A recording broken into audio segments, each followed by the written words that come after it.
Dunia materi fisik dan dunia non-materi non-fisik adalah dua dunia yang memiliki wujud yang berbeda.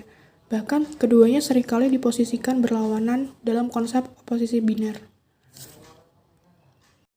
Masing-masing memiliki karakteristik tersendiri yang berbeda antara satu sama lain. Salah satu karakteristik khas dari dunia materi adalah ia bisa diukur dengan pengukuran yang serba pasti dan terukur, yang misal melahirkan rumus-rumus ilmu fisika yang pasti dan baku, bersifat permanen sehingga dapat diaplikasikan menjadi ilmu teknologi.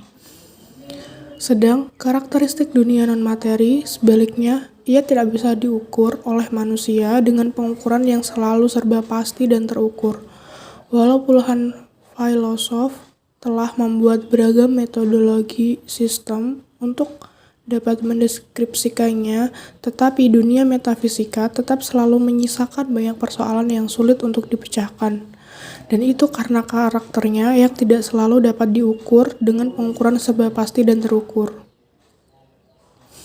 Karena itu, dalam dunia non-materi, dunia metafisik, di mana termasuk ke dalamnya adalah dunia gaib, itu terdapat karakteristik sebagai berikut. Misterius, tak dapat diraba, tak dapat diukur, tak dapat diselami, tak dapat dipastikan, sehingga wajar apabila manusia banyak yang mendatangi kitab suci untuk mencoba memahaminya secara lebih jauh. Nah, sekarang apabila dunia materi dan dunia non-materi itu digambarkan oleh kitab suci sebagai dua dunia yang menyatu, maka apa, di mana, bagaimana wujud garis demarkasi atau garis perbatasan antara keduanya, mengingat kedua alam itu memiliki wujud yang berbeda. Apakah di antara keduanya terdapat garis batas yang jelas, dapat dilihat mata telanjang, maksudnya dapat dipegang tangan, serta dapat diukur dengan pengukuran yang pasti dan terukur. Contoh garis batas antara dua wujud yang dapat dilihat secara jelas, dapat diukur, dipegang tangan, dipastikan, sehingga tidak ada wilayah remang-remang atau samar-samar. Misal, lapisan-lapisan yang ada pada buah kelapa atau telur, di mana kita dapat membedakan secara jelas antara batok kelapa dengan daging kelapa serta air kelapa, sehingga tidak ada yang remang-remang ketika kita mendefinisikan lapisan-lapisan buah kelapa. Demikian pula, kita dapat membedakan secara jelas antara kuning telur dan putih telur, atau antara darah dengan daging dan tulang pada tubuh manusia. Nah, ilmu teknologi pun tentunya berbicara tentang objek yang serba dapat diukur secara pasti dan terukur. Artinya, ilmu teknologi tidak mengelola wujud yang tidak bisa diukur secara pasti dan terukur. Bayangkan, apabila pembuatan mesin pesawat terbang bersandar pada prinsip mekanisme yang tidak bisa diukur serta dipastikan secara pasti dan terukur, maka tidak akan ada seorang pun yang berani naik pesawat terbang. Dengan kata lain, tak ada prinsip keserbatakpastian di dunia teknologi. Karena itu, dunia teknologi bisa dikontrol dan dikendalikan, tidak sebagaimana partikel Tuhan. Tetapi, para fisikawan tidak hanya bergumul dengan teknologi, tidak hanya mengelola materi padat atau wujud materi yang masih bisa diukur secara pasti. Arah perkembangan ilmu fisika ternyata makin lama makin berjalan maju ke dalam, ke dunia subatom dan menemukan ragam partikel ekstra halus yang memiliki karakter unik yang berbeda dengan materi kasar atau materi padat, yaitu tidak dapat diukur dengan pengukuran yang serba pasti. Sehingga para fisikawan pun memainkan atau mempermasalahkan sudut pandang sang pengamat, bandingkan dengan pengukuran terhadap materi padat yang tak memerlukan atau mempermasalahkan sudut pandang tertentu. Di dunia fisika kuantum, para fisikawan tak lagi berkutat dengan postulat atau rumusan ilmu fisika yang seperti biasa, yaitu serba ketat dan tentunya kering dari hal-hal semisal perenungan filosofis. Di dunia fisika kuantum, apalagi ketika masuk ke bahasan masalah partikel Tuhan atau boson Higgs, misal, maka para fisikawan di sini mulai bermain-main dengan hal-hal yang bersifat filosofis. Sebab di dunia partikel serba teramat halus itu mereka menemukan fenomena unik seperti prinsip keserbatakpastian sampai keserbatak terukuran, keserbasamaran, absurditas, sifat spekulatif, karakter tak bisa dikendalikan sebagaimana manusia mengendalikan teknologi. Perhatikan, dalam fisika kuantum, istilah ketakpastian, kemungkinan, relativitas, probabilitas, ilusi, absurditas menjadi kategori baru yang banyak digunakan. Suatu yang tentunya tidak ada di dunia teknologi, mekanismenya yang serba pasti dan serba terukur. Bayangkan, di dunia fisika kuantum, para ilmuwan seolah dapat menemukan hasil percobaan melalui partisipasi mereka dalam memilih peralatan pengukuran, dengan kata lain, tergantung pada bagaimana mereka berusaha untuk mengukur.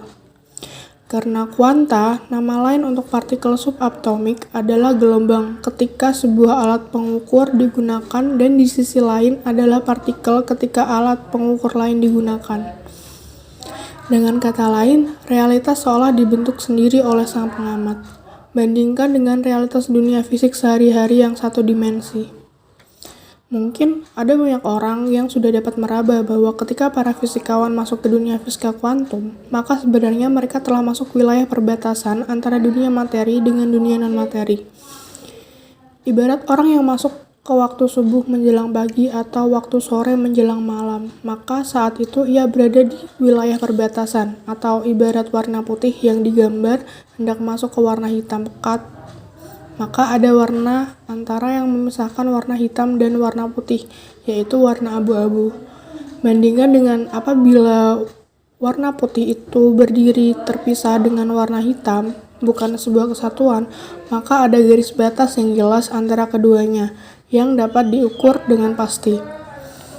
Ciri bahwa para fisikawan telah masuk ke wilayah perbatasan antara dunia materi dengan dunia abstrak gaib adalah para fisikawan menemukan fenomena bahwa apa yang mereka amati itu hanya bisa diraba, tapi tidak bisa diukur secara pasti dan terukur. Dalam arti hasil pengamatan tak bisa ditetapkan dalam tetapan-tetapan yang baku atau dalam rumus fisika yang serba pasti yang bisa dibakukan sebagaimana ketika mereka mengelola dunia materi padat atau kasar. Dengan kata lain, dalam dunia fisika kuantum, para fisikawan mulai menemukan fenomena keserbatakpastian, keserbasamaran, yaitu sebuah fenomena yang tak mereka temukan di dunia materi kasar atau padat. Sebab itu, untuk memahami pertanyaan serta jawaban dari persoalan, mengapa tak ada garis batas yang jelas dapat ditangkap oleh mata telanjang, dapat diukur secara pasti dan terukur antara dunia materi dengan dunia non-materi abstrak itu, kita mesti membuat satu contoh analogis terlebih dahulu. Siang dan malam adalah dua keadaan yang berbeda, tetapi dua keadaan itu adalah sebuah kesatuan karena keduanya saling melahirkan, atau memiliki keterkaitan mekanis, keterkaitan sebab, dan keterkaitan akibat. Sehingga bisa disebut siang lahir dari malam dan malam lahir dari siang. Karena keduanya merupakan suatu kesatuan, maka kita harus memahami bahwa tentunya ada wilayah yang merupakan wilayah peralihan atau wilayah perbatasan antara keduanya.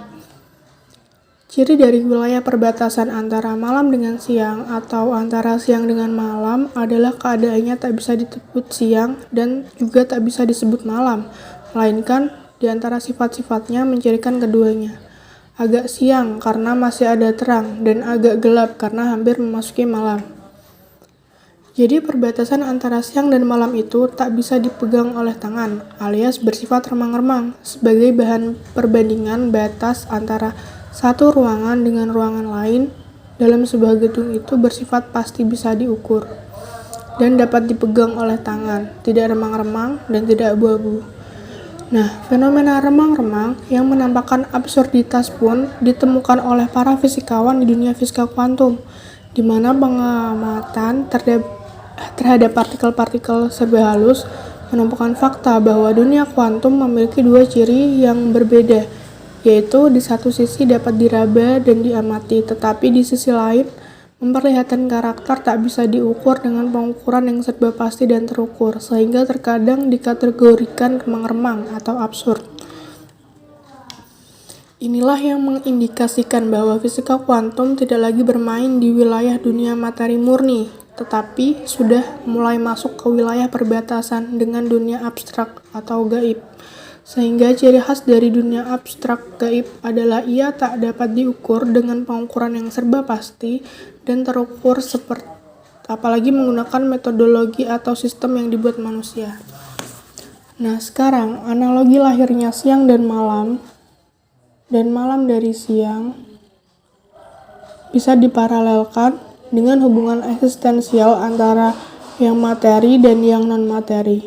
Penciptaan harus dimaknai, berarti yang materi menjelma dari yang non-materi. Dengan kata lain, materi tidaklah telah selalu ada, melainkan suatu yang secara perlahan-lahan timbul, mewujud atau berproses dari non-materi.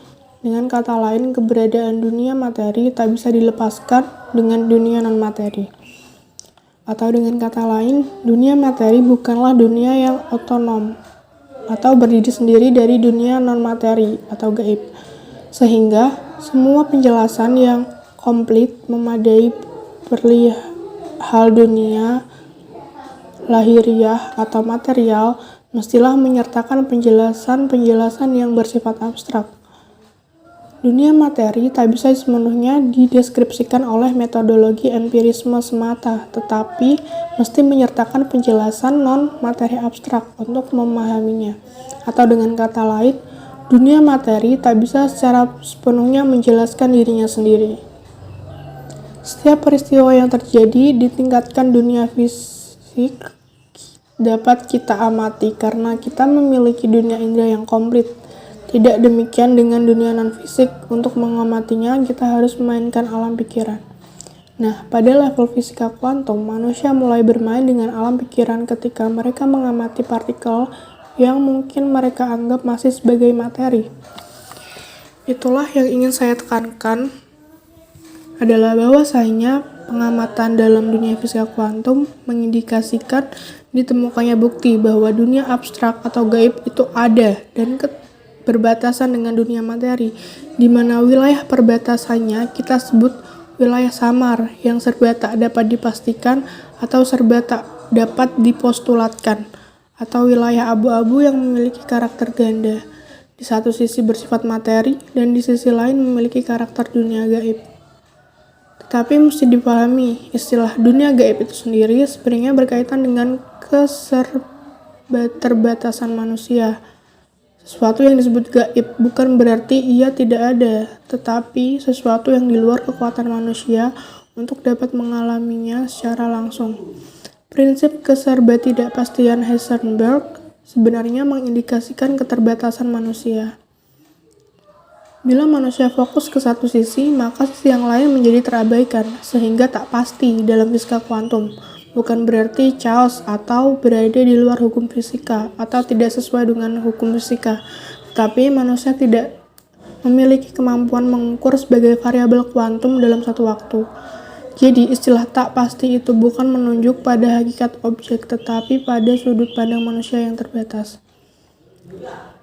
Karena karakteristiknya yang unik itu, istilah kuantum kini seolah memiliki dua dimensi yang berbeda.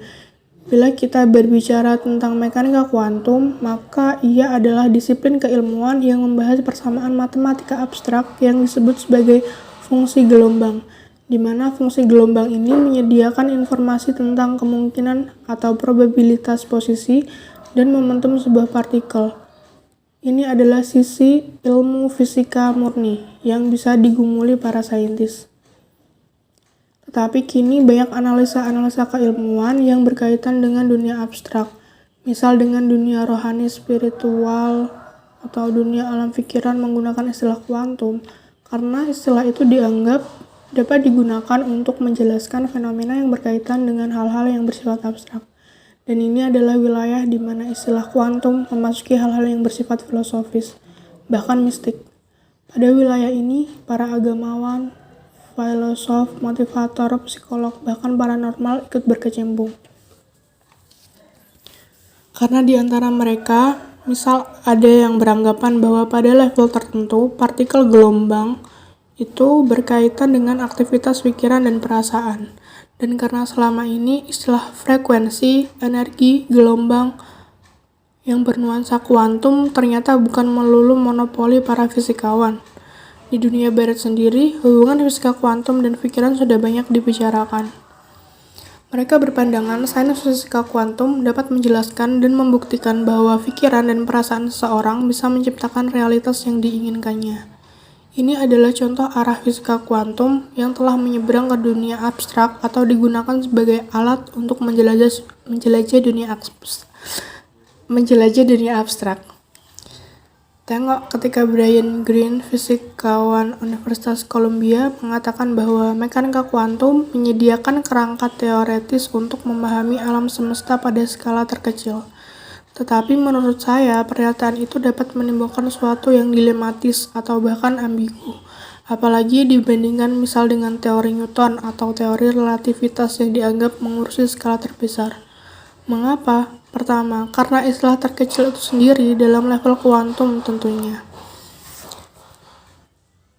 Apabila diamati secara seksama, bukanlah materi yang selalu dapat dipostulatkan atau dirumuskan murni sebagai teori fisika, sebab pada sisi lainnya, ia menampilkan karakteristik yang bukan lagi materi, seperti yang saya ungkap di atas, yang malah bernuansa filosofis atau bahkan mistik menurut pandangan sebagian orang. Berbeda misalnya dengan teori Newton, yang tidak secara langsung bersinggungan dengan hal-hal seperti itu, yang murni mendeskripsikan alam semesta yang bersifat fisik, dengan rumusan-rumusan yang murni fisika. Dengan kata lain, membicarakan tentang fisika kuantum selalu merembes ke dunia yang di luar dunia fisik. Atau, apakah suatu saat para fisikawan benar-benar menyeberang ke dunia abstrak? Misal ketika mekanika kuantum dianggap telah tiba pada upaya menjelaskan ruh sebagai sumber kesadaran. Misal, atau ruh itu belum dapat dipahami karena para fisikawan belum memahami cara interaksi sistem-sistem kuantum secara menyeluruh.